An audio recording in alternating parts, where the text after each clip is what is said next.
Good morning mga idol, mga boss. Ayan, picking clutch lining. Tingnan nyo ang kulay ng langis. Ayan oh. Oh. Dahil sa picking clutch lining, maraming lumuluag na pyesa. Ito, yung fake. Oh. Ito ang ikakabit natin dyan.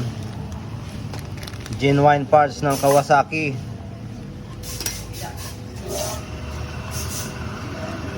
Ayan o, tingnan nyo sa filter pa lang, ang dumi na. Yan yung mga mga langis na fake at saka yun ang bawal ikabit sa barako. Ito dahil ito ay madumi sa langis. Ayan ang kulay ng langis niya oh. Namumugmog ito pag basta lokal. Kaya pumapasok yan doon sa connecting rod pin, doon nagbabara, doon masisira ang connecting rod. Yan, tips ko lang sa inyo mga idol, mga boss, mga barako owner. Kung magpapakabit kayo ng clutch lining, genuine parts. Yan, ganyan. Okay, thank you.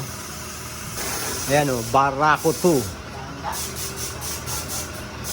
Clutch lining na fake. Maraming pyesa na nadadamay. Ayan, mag-ingat sa mga fakey. Ito mga idol, mga boss, ang pinalitan. Ayan, maingay na, magaspang, lumuwag na. Ayan. Tsaka timing niya. Dahil sa picking clutch lining.